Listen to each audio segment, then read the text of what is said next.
Good morning, you're watching Addis News Hour. I'm Zoltan Desalegn with the news. Thank you for joining us and do stay tuned. The International Commission of Human Rights Experts' draft report on Ethiopia has prompted a comment from Ethiopia's permanent mission to the UN in Geneva. According to the permanent mission, on September 22, 2022, the UN Human Rights Council will host an interactive discussion on Ethiopia. The mission stated the International Commission of Human Rights Experts' report on Ethiopia would be presented before the conversation. According to the permanent mission of Ethiopia in Geneva, the government of Ethiopia has pledged again to ensure accountability for alleged human rights abuses related to the war in northern Ethiopia. It is to be recalled that the Council had praised the Joint Investigation Team report from the OHCHR and EHRC. In order to oversee the Joint Investigation Team's recommendations, the government also created the Inter-Ministerial Task Force. Prime Minister Abiy Ahmed said identifying potential in every area is considered critical knowledge. The Premier has traveled to about 20,000 hectares of cotton-growing land in the central Awash region. The Prime Minister had once mentioned their location having been revealed by flooding in his social media tweets. Prime Minister Abiy Ahmed emphasized that attempts are actively being made to deploy better irrigation technology in an effort to take advantage of the fruit potential in the area.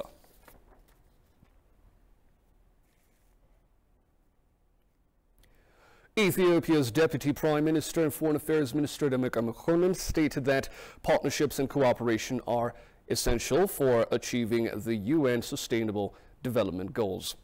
In New York, on the fringes of the present UN General Assembly, he spoke at the ministerial meeting of the Group of Friends of the Global Development Initiative. He was supportive of the Global Development Initiative, which was put up by Chinese President Xi Jinping during the general discussion of the 76th session of the UN General Assembly in September of last year. According to the Deputy Prime Minister and Foreign Affairs Minister, the COVID-19 pandemic, geopolitical unrest, and the food and fuel crisis have all made collaboration in line with the gross domestic product a crucial necessity.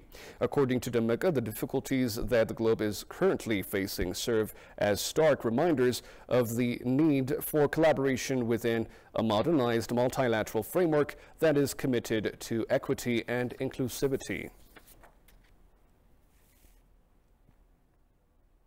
According to the American political analyst Andrew Karibko, the International Commission of Human Rights Experts on Ethiopia is not truly impartial because, if it were, it would give equal attention to the terrorist TPLF's actual crimes committed in the Afar and Amhara regions. A biased, illogical, and politically driven report on Ethiopia was published by the International Commission of Human Rights Experts on Ethiopia, which was imposed on Ethiopia in violation of international law. Speaking to the Ethiopian news agency, Karibko claimed that the attitude was intentional and was taken to bolster the information warfare effort against Ethiopia, in particular the country's democratically elected government and the armed forces that it controls. A biased, illogical, and politically driven report on Ethiopia was published by the International Commission of Human Rights Experts on Ethiopia, which was imposed on Ethiopia in violation of international law. Speaking to the Ethiopian news agency, Karibko claimed that the attitude was intentional and was taken to bolster the information warfare against Ethiopia, in particular the country's democratically elected government and the armed forces that it controls. The analyst noted that the Commission's recent report strongly reflects a political motive, given its sole focus on claimed crimes in Tigray rather than giving equal attention to the actual atrocities the TPLF committed in the Afar and Amhara regions.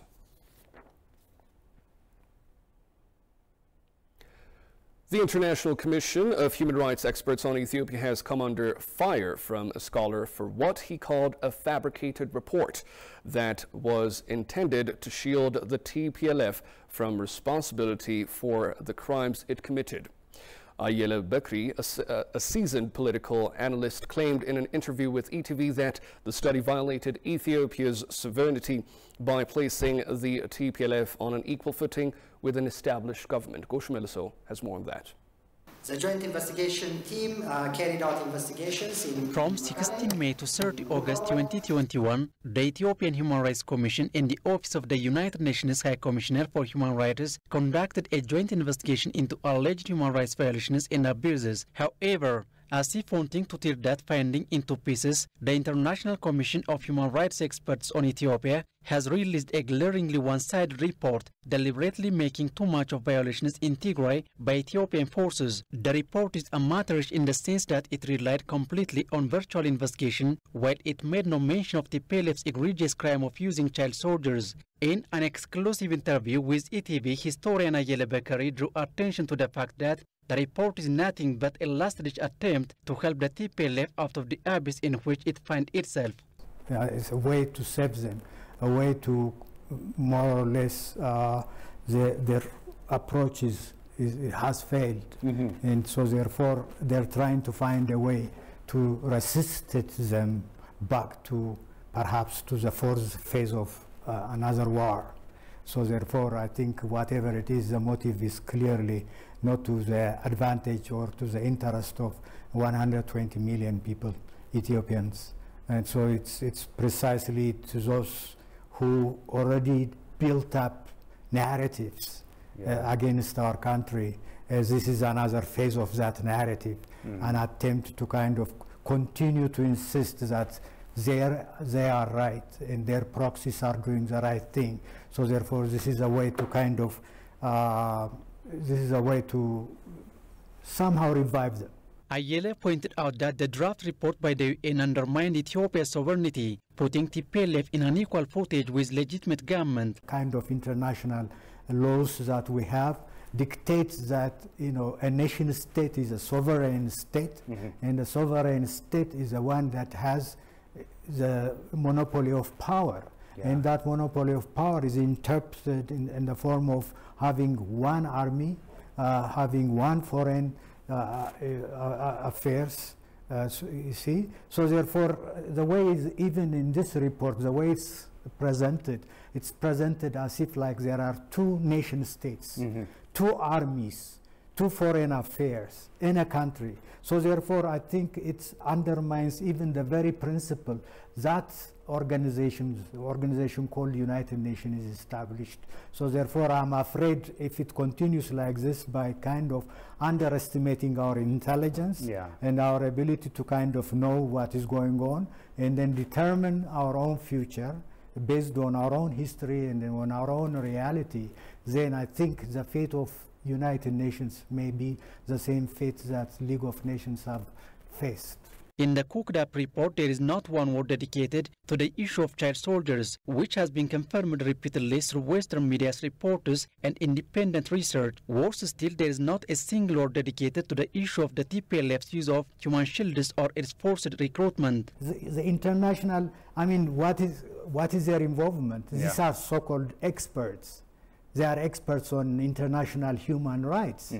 So therefore, the very human rights that they are supposed to protect, as you pointed out, especially the child soldiers, when that is violated over and over again, not once, twice, 3 times, and then just use them as a fodder, you know, in front of a battle, cannon fodder in front of a battle, and then just simply wipe them out. Even in their own admission, they said 150,000 of them have died.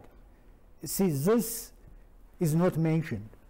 This is, you know, a crime. This is actually a crime against humanity. This is a war crime. And yet, they totally escaped that.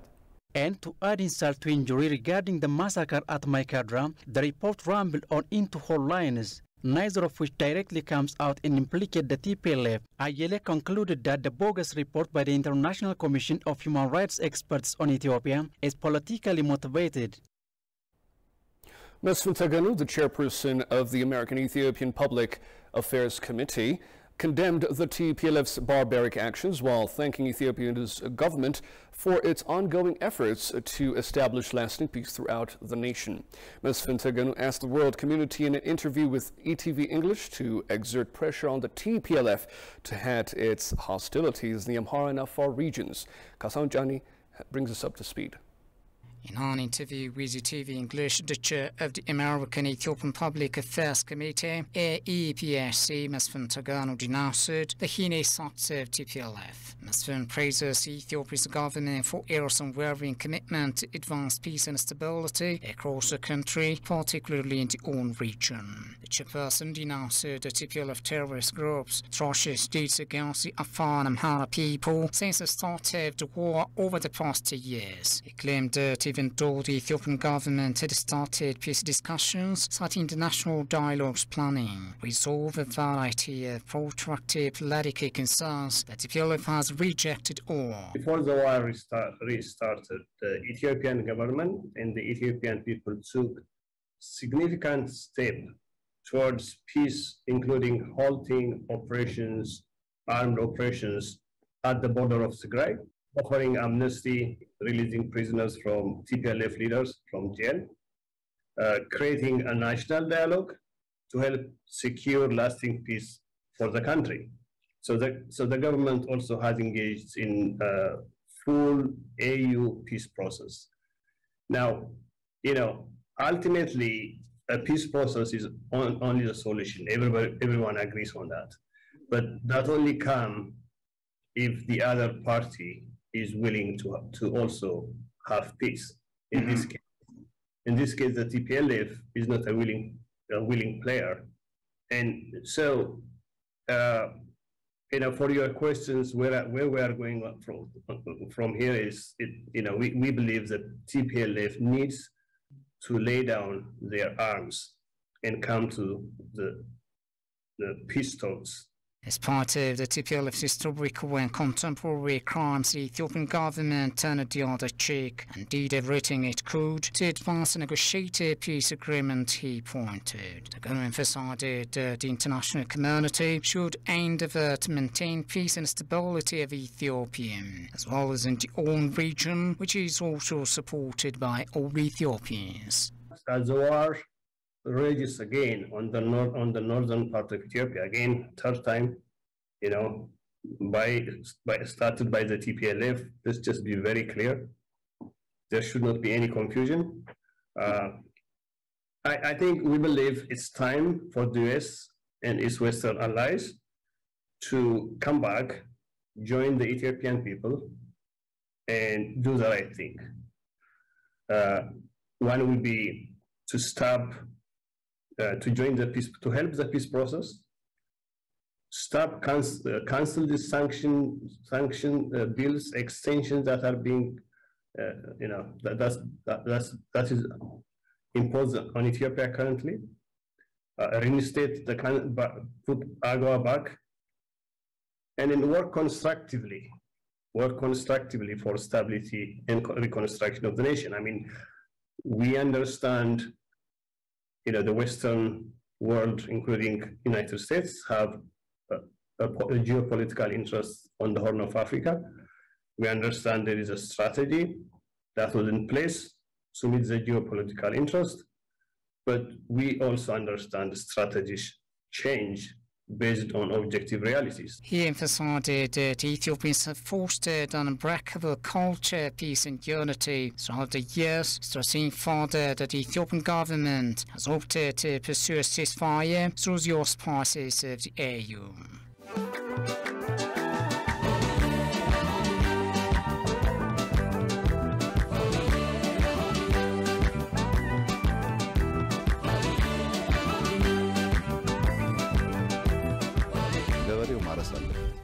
አስተማሪው ማስተማር አለበት፣ ነጋዴው መነገድ አለበት፣ ወታደር አገሩን መጠበቅ አለበት እንጂ ሁሉም ነገር ወደ አንድ ዳይሬክሽን ብቻ እንዲሄድ ካደረግን እንደ ሀገር መቆም አንችልም። ዘንድሮ ስንዴ ምንም ጥርጥር የለውም ኢትዮጵያ ኤክስፖርት አደርጋለች።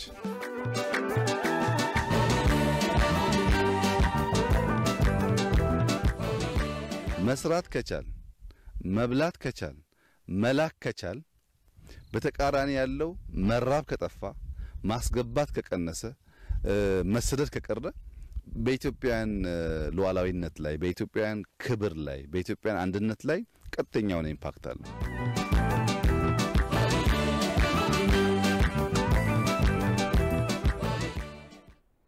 The Interministerial Task Force on Accountability and Redress Investigation and Prosecutions Committee unveiled the first report on human rights breaches in relation to the war in the nation's northern regions. In order to produce the first-hand investigation report, the 11-person investigation team's 158 professionals have completed the necessary training.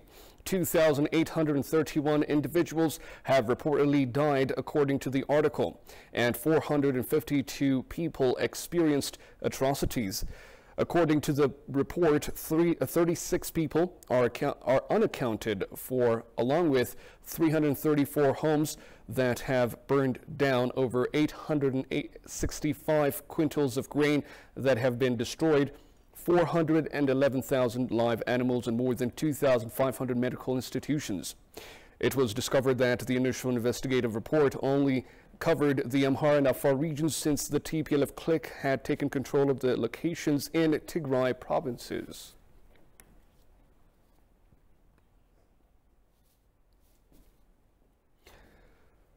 Jeff Pears, a Canadian novelist and historian, published a commentary on the most recent joint report from the International Commission for Human Rights.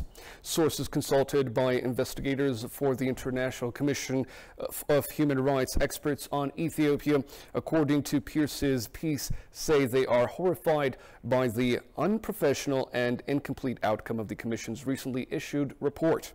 These sources claim that nothing they provided to the investigators for use in the report, nothing was used, despite the Human Rights Council seeking them out and inviting them to participate in the procedure, be questioned, and give material.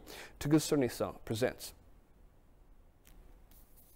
The final product is completely unprofessional, says one source, especially as the investigators themselves admitted to having a limited mandate to probe and verify conditions, and openly conceded that they had no methodology. Instead, they admitted to being forced to take an incident-based approach, which, as lawmakers and legal experts consulted have acknowledged, is not an acceptable way to undertake this sort of investigation. Instead, the investigators cherry-picked examples to focus on. This is in fact confirmed by the report itself, which states, although its mandate authorizes it to investigate incidents throughout the territory of Ethiopia, the Commission confined its investigation for this report to the hostilities in Tigray and Amhara regions. Pearce noted that Afar is not cited by the Commission's investigators. He further added that, let's forget Afar's vital evidence that the TPLF swept crops off the battlefield to use in staged atrocities later. Forget the artillery attacks homes and communities in Afar, and how occupying TPLF defiled a mosque and its collection of sacred texts a clear war crime. Forget the displacement of hundreds of thousands from their northern district who watched with disbelief from waterless, foodless IDP camps roasting in 42 degrees while trucks carelessly drove past them to Mekelle. Pearce further added that even the way investigators did their job is left murky, according to the report's own terms of reference. This is not a methodology, as far as reputable research and legal experts understand it. It's a fancy way of saying they use their own final judgment. If one thinks to have seen WHO's Director General Tedros Adhanom's fingerprint all over, they wouldn't be wrong. As has been shown, Tedros will sometimes tweet about Tigray, driving home TPLF messaging 8 times a day and ignoring the clear rules that he should not be abusing his position within the UN for political gain. But perhaps the biggest disgrace in the report is what it does not include. There is not one single word dedicated to the issue of child soldiers, which has been confirmed repeatedly through Western media's reports and independent research. There is not a single word dedicated to the issue of the TPLF's use of human shield and its forced recruitment.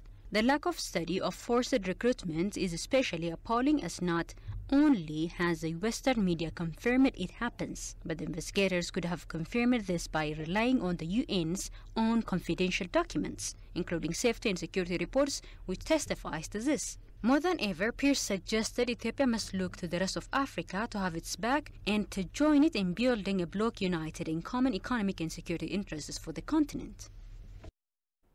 While commemorating Globe Day, participants voiced concern that the world is likely observing the deadliest and most cruel wars in its history. The theme for this year's Peace Day is End Racism, Build Peace. On September 21st, people all over the world mark International Day of Peace, and this day has been designated by the UN General Assembly as a time to enhance the values of peace by observing a 24-hour period of non-violence and a ceasefire. Johannes van Town has the following report.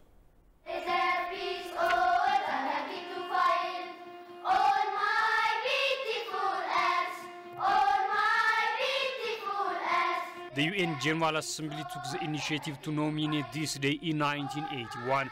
2 decades later, in 2001, the General Assembly unanimously voted to designate the day as the period of non-violence and ceasefire. But that as it may, achieving true peace entails much more than laying down arms. It requires the building of societies where all members feel that they can flourish. It involves creating a world in which people are treated equally regardless of their race.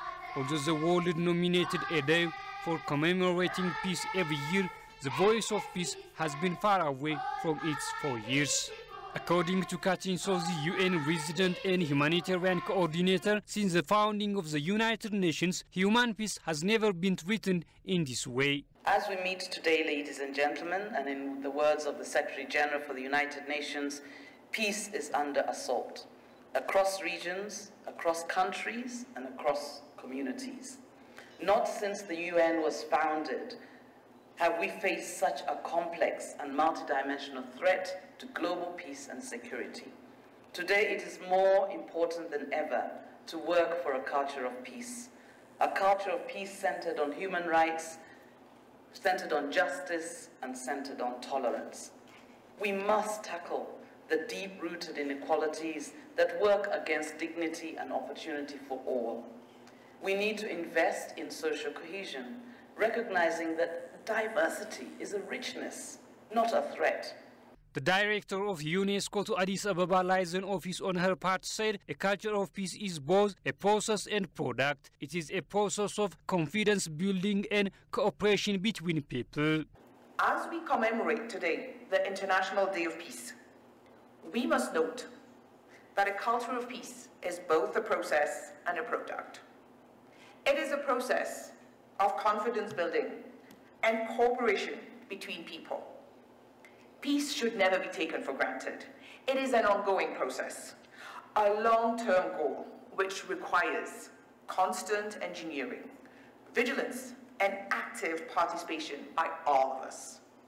It is a choice that we have to make every day in our everyday life decision. To be sustainable, peace must start with the dignity of every man and every woman. It must be nurtured through the enjoyment of our rights and the fulfillment of our aspirations. Peace is a commitment for a better future that starts today, that starts now, on the basis of our shared values, dialogue, tolerance, and mutual understanding. Sozi of the UN Humanitarian Office took some time to elaborate on what her organization is doing to help sustain peace in Ethiopia and other parts of the world. Actually, our focus on Ethiopia, but it's the same the world over, that our goal is to walk with the government, walk with the Ethiopians and everybody who is being hosted by Ethiopia in their protection, to ensure that we work towards the Sustainable Development Goals that have been agreed to by every single member state by 2030. Peace is one of those Sustainable Development Goals. And so when we work, whether it's around advocacy, whether it's around providing technical support to institutions, whether it's around providing data, strategic information that will inform or guide the action, and to remind everybody that actually everybody's job, everybody's business is around promoting peace and working actively. It doesn't matter whether I'm talking about the country, it doesn't matter whether I'm talking about the home, it doesn't matter whether I'm talking about communities. It's everybody's business to work towards the promotion of peace. While observing World Day of Peace here in Addis Ababa, in the presence of various civil society representatives and international institutions, a panel discussion was held focusing on the activities that should be done to bring the peace that our world longs for.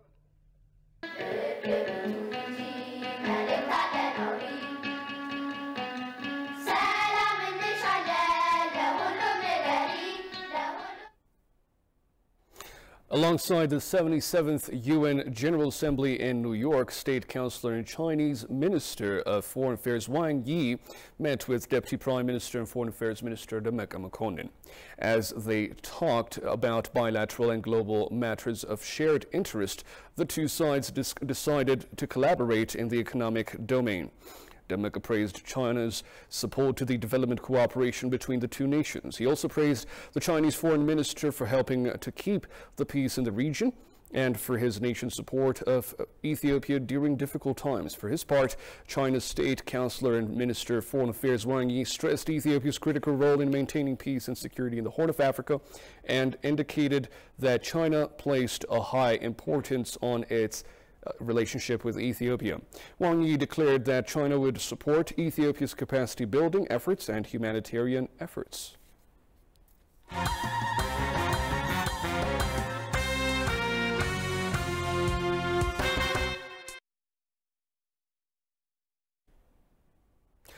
Due to the Chinese-owned PolyGCL Petroleum Group holding limited technical shortcomings, the Ministry of Mines and Petroleum has announced the termination of the company's contract.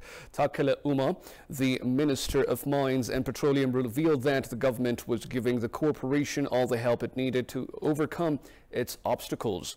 A list of requirements for the company's operations was released by Ministry of Mines and Petroleum.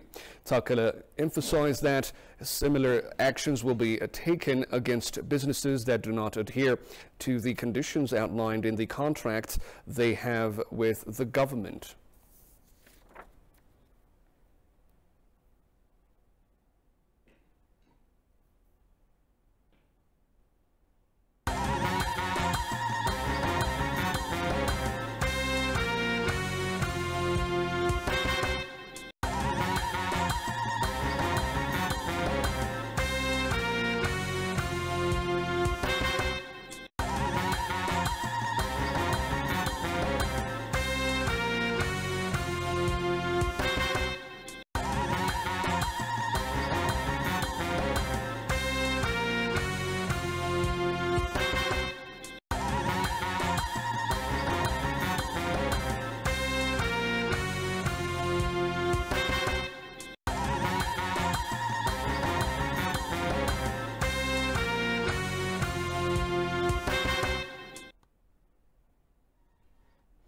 You're watching Addis News Hour, and now let's take a recap of the top stories once again. Ethiopian Permanent Mission in Geneva reiterates its commitment to achieving responsibility for any violations of human rights. And Interministerial Task Force reveals the first report on human rights violation.